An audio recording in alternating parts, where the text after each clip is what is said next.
El contrato de lectura es una relación que se establece entre el discurso del medio y el lector. Esta relación es desde la lectura. Para ello, Verón distingue dos niveles de funcionamiento en el que se construye esta conexión: el nivel del enunciado y la enunciación. El nivel del enunciado se refiere a todo lo que se dice en el discurso, el orden del contenido. En este sentido, Andrés Arauz menciona: el Ecuador tiene que diversificar la producción de vacunas y sobre todo garantizar la logística dentro del país para que lo pueda llevar a los distintos centros de salud de la patria. Aquí el enunciador da a conocer a la audiencia una verdad objetiva. En cuanto al nivel de enunciación, se refiere a las formas o maneras en cómo se dice el contenido. En este sentido, Andrés Arauz menciona: este gobierno que tristemente se vendió a las intereses de unos pocos y privilegió atender a ciertos banqueros, ciertos especuladores por sobre los intereses de nuestro pueblo. Yo creo que eso lo tiene clarísimo todo el Ecuador. Si nos fijamos en la primera línea, este gobierno que tristemente se vendió, el enunciador toma a su cargo el discurso, es decir, no expresa una verdad objetiva y nos da a entender que se encuentra en total desacuerdo con la administración del gobierno actual.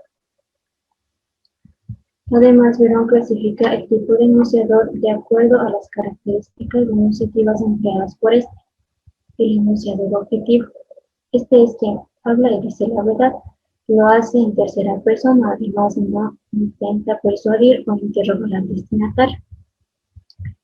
Encontramos un enunciador objetivo cuando el entrevistador da a conocer a la audiencia los datos del entrevistado antes de la palabra.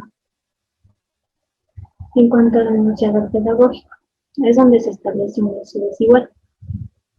Una parte sabe más que la otra. Esta parte que sabe más es la que informa y recomienda, y la otra es más bien pasiva y receptiva. En este sentido, Andrés Arauz menciona: lo repito e insisto en la respuesta, el Estado tiene casi 8.000 millones de dólares guardados en el exterior, en una cuenta en un banco que se llama Banco de Pagos Internacionales. Aquí el enunciador proyecta y da a entender que sabe más que el destinatario y además lo pone en evidencia. Campo de enfrentamiento. El discurso político trae consigo un enfrentamiento, es decir, la contraposición de discursos. Por lo tanto, toda enunciación política implica la construcción de un oponente, llamado también adversario. En este sentido, Andrés Arauz se refiere a su contrario de la siguiente manera. Primero, lo menciona de manera directa con nombre y apellido. Cito: a mí me parece que es parte de la campaña sucia que viene haciendo Guillermo Lasso. Guillermo Lasso viene a ser su adversario, quien tiene un discurso opuesto al de Andrés Arauz.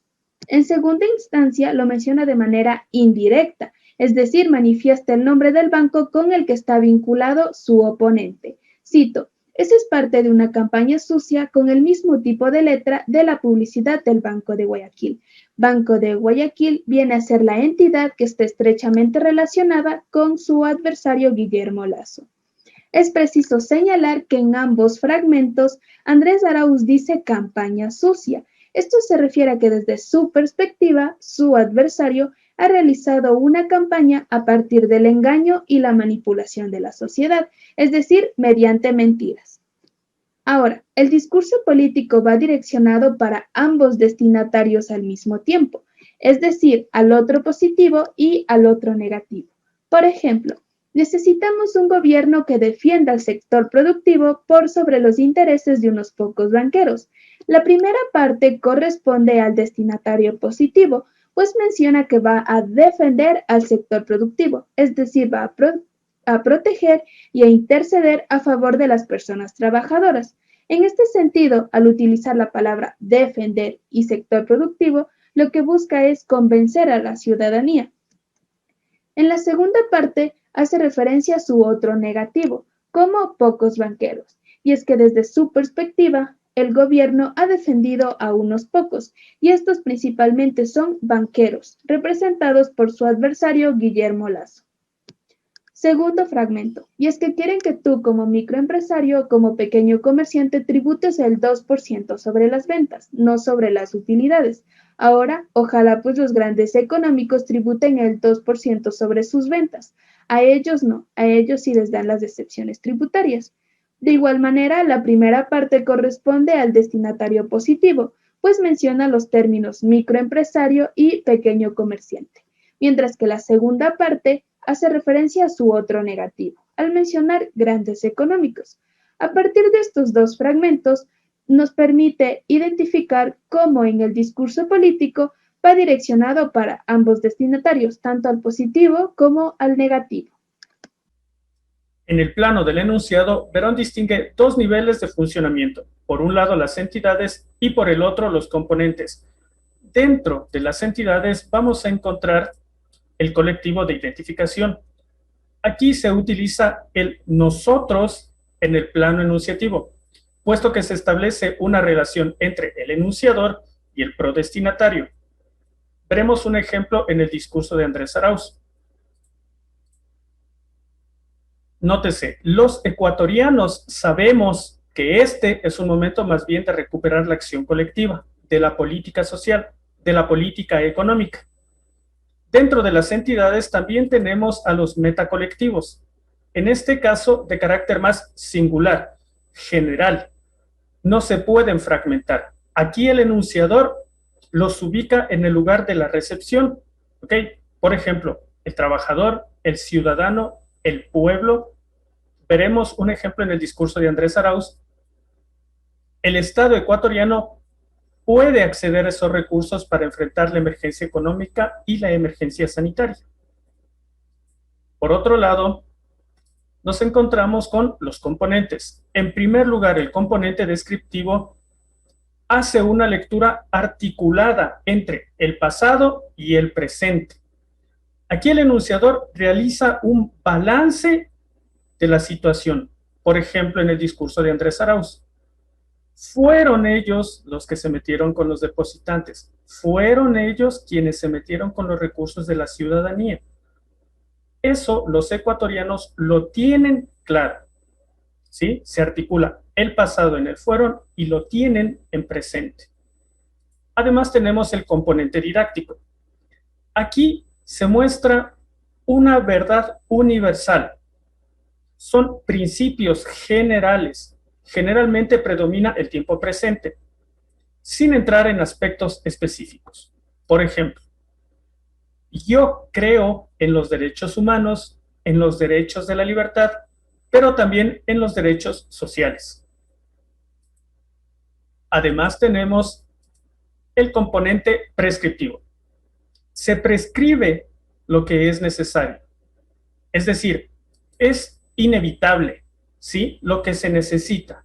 Ejemplo, lo que necesitamos es que el pueblo recupere las riendas de su destino. Esto es un deber ineludible que promulga el enunciador. Finalmente nos encontramos con el componente programático y este corresponde al orden del poder hacer. Aquí el enunciador promete y se compromete con algo. Por ejemplo, comprometernos a acompañarlas en la lucha por sus derechos, especialmente para la erradicación de la violencia. Buenas, muy buenas a todos. ¿Qué tal? Soy Kevin Cando. Yo tengo que tengo que realizar la exposición sobre lo que es lo ideológico y el poder. Esto en cuanto a la teoría de Verón, sí, sobre el el análisis del discurso político.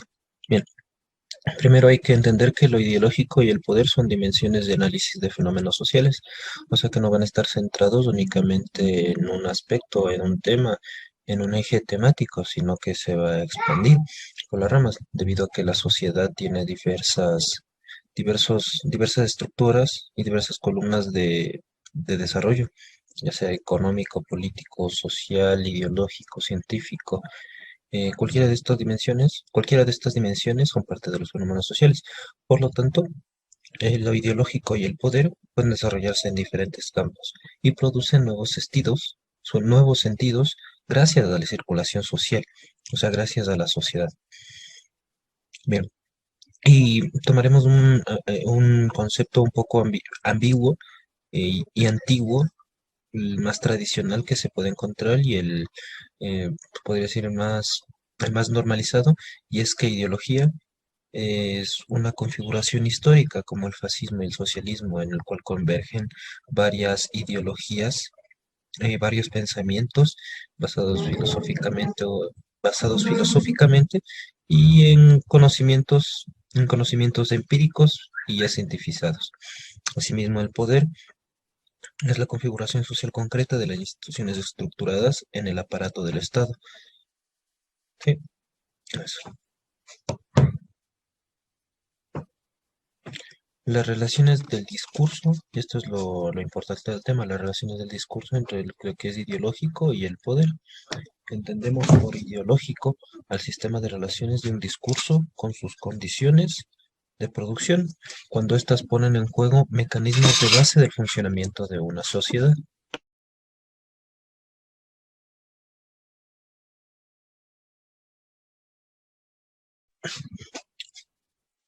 Entonces, cuando éstas ponen en juego mecanismos de bases del funcionamiento de una sociedad, ahí es cuando están formando y produciendo y reproduciendo lo que va a ser la ideología. Y ahí van a salir y van a nacer los sistemas de relaciones de un discurso con condiciones de producción. Ahí es lo que lo que nos quiere explicar es que estas condiciones de producción van a dar a la luz a el discurso. ¿Y a quién da el discurso? En cuanto al poder, en las relaciones del discurso, es el sistema de relaciones de un discurso con sus efectos en las personas o en la sociedad, cuando las condiciones de reconocimiento conciernen a los mecanismos de base de funcionamiento de una sociedad. Por ejemplo, cuanto a las condiciones del reconocimiento, aquí nos estamos refiriendo un poco a las bases sociales reconocen a la persona que está dando el discurso, se reconocen a sí mismas ahí, se ven reflejadas en esa persona y por lo tanto, esa persona haciendo uso de los mecanismos de base de funcionamiento de una sociedad, acopla su discurso para que la gente pueda tener reconocimiento y que su discurso tenga efecto en las personas y así producir el Como último punto tenemos el papel del cuerpo reencontrado de Verón. Hay dos conceptos que debemos de tenerlo muy en claro. El primero es el de índice o indicio, que es un tipo de signo según Peirce que tiene una relación más o menos de causa y efecto. Ejemplo, nubes negras y lluvia. La causa viene a ser los indicios. Y el segundo aspecto es el de metonimia, que es un tipo de metáfora no por semejanza, sino por vecindad. Ejemplo, he leído a Gabriel García Márquez, no porque he leído a Gabriel García Márquez, sino porque he leído un libro de Gabriel García Márquez. Para mí, estos dos conceptos tienen una combinación de lo que es entre metonimia e indicio, en la cual están marcados por diversos signos que adquieren significación porque están juntos uno con el otro y al mismo tiempo porque tienen una relación entre causa y efecto. En los videos que hemos analizado del candidato Arauz a la presidencia hemos evidenciado algunos signos que denotan lo siguiente. Hemos encontrado el tipo de sonrisa. Hemos evidenciado una sonrisa chaplinesca. Ya, la sonrisa chaplinesca es cuando se eleva los labios de forma burlona e insolente. Con este tipo de sonrisa se esconde la verdad. Según Rodríguez, es la sonrisa del mentiroso. Ya, en el siguiente aspecto hemos evidenciado los movimientos de los brazos. El brazo izquierdo levantado con un puño cerrado. Esto muestra clamor de justicia acompañado de un tono de voz fuerte y seguro de sí mismo.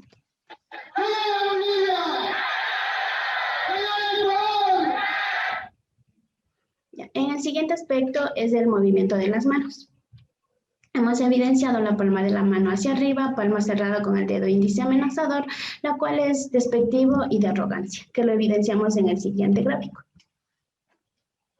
Ya. El siguiente aspecto es la forma de mover la cabeza. Hemos evidenciado que que siempre en los discursos tiene una inclinación de la cabeza y también que ladea la cabeza hacia la izquierda. Esto en señal de negación, en señal de que no es verdad lo que le dicen o no es verdad de lo que le están preguntando.